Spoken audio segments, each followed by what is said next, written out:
প্রত্যেকটা সিনেমাতে অ্যাকশন ছিল, ভিন্নধর্মী গল্প আসলে কিভাবে হবে? অ্যাকশন তো শাকিব খানের সিনেমাতে আছে, অ্যাকশন অন্য সিনেমাতে প্রচুর আছে। প্রত্যেকটা সিনেমা যদি ব্যালেন্স হয় তাহলে কালকে ধরুন শাকিব খান নিজে তার পেজ থেকে আমার সিনেমার পোস্টার এটা আপলোড দিয়ে শুভকামনা জানিয়েছে। তো আমার কাছে তো এটা ভীষণ পরিমাণে ভালো লাগছে যে আমাদের মেগাস্টার সে এটা খেয়াল করে যে আমাদেরকে শুভকামনা জানিয়েছে নীলচক্রকে। আমি তো গ্রেটফুল অ্যাকচুয়ালি তার প্রতি। আর রায়হান রাফি ভাইয়াও আমাকে উইশ করেছে, শুভকামনা জানিয়েছে। তো তারা যে এতটা ভালোবাসা দিচ্ছে এটা আমার জন্য অ্যাজ এ নতুন হিসাবে অনেক বেশি। তো এইভাবেই আমি চাই তারা সারা জীবন আমার পাশে থাকুক। আপনারা নতুনত্ব অন্য গল্প তো এনজয় করতে পারবেন না।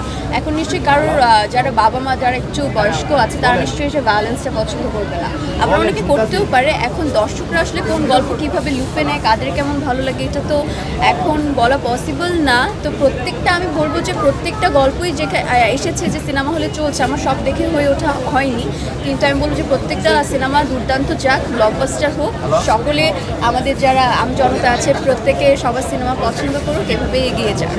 এনজয় করেছি আসলে, কারণ দিন শেষে যাচ্ছিলাম যে হাউসফুল হোক, সেটা হচ্ছে প্রত্যেকটা সিনেপ্লেক্সে হাউসফুল। অনলাইনের মাধ্যমে আপনারা দেখতে পাচ্ছেন যে এই মুহূর্তেও দেখলে প্রচুর পরিমাণে দর্শক হলে ছিল এবং বেরিয়ে এসে তাদের প্রতিক্রিয়া জানিয়েছে এবং পুরাটা রিভিউ পজিটিভ এবং তারা বলছে যে গল্পটা তাদের ভালো লেগেছে এবং পজিটিভ একটা মেসেজ পেয়েছে। তো আমার তো ভীষণ পরিমাণে ভালো লাগছে। এখন 3 দিন চলছে মাত্র, 3 দিনে হিউজ পরিমাণে রেসপন্স পেয়েছি। আমাদের গানটা দর্শক প্রচুর পছন্দ করেছে। আমার আরফি শুভ ভাই যে গানটা মাসা যেটা গান গিয়েছে, তো ওটা প্রচুর পরিমাণে হিট হয়েছে, মানুষের মুখে মুখে এই গান আমি শুনছি এবং দর্শকের প্রতিক্রিয়া ঈদের দিন এবং আজকে আমি হল ভিজিটে এসেছি, আমি তাদের সাথেই ছবিটা পুরো সিনেমাটা দেখেছি এবং তারা এত পরিমাণে সুন্দর করে দেখছিলেন। যখন হাসির সিন হচ্ছিল হাসছিলেন, কান্নার সিনে কাঁদছিলেন এবং তারা বেরিয়ে বলেছে মেসেজটা দারুণ ছিল, এই সময় এটা খুবই উপযোগী একটা গল্প এবং তাদের প্রত্যেকের ক্যারেক্টার ভালো লেগেছে। তারা যেভাবে আমরা যেভাবে অভিনয় করেছি সেটার প্রশংসা করছে।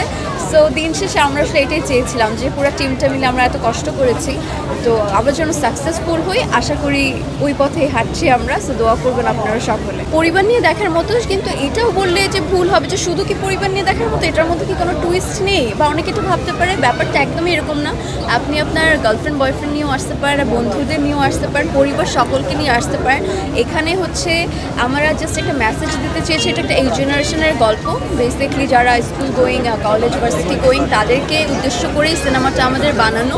আর আমার কাছে মনে হয় সকলের সিনেমাটা দেখা উচিত, তাহলে তারা শিক্ষণীয় কিছু বুঝতে পারবে। ভীষণ ভালো, আমি তার সাথে মানে এতটাই ভালো যে আমি পরবর্তীতেও তার সাথে কাজ করতে আসলে ইচ্ছুক। সে অনেক ভালো মনের একজন মানুষ আর খুবই হেল্পফুল আর ভালো একজন অভিনেতা। এটা তো নতুন করে কিছু বলার নেই, তার অভিনয় এত বছর ধরে সকলেই দেখেছে, দুর্দান্ত অভিনয় করে, পার্সোনালিটি মানে অন্য রকম। আমার তাকে ভীষণ ভালো, ভীষণ পছন্দের একজন মানুষে আমার।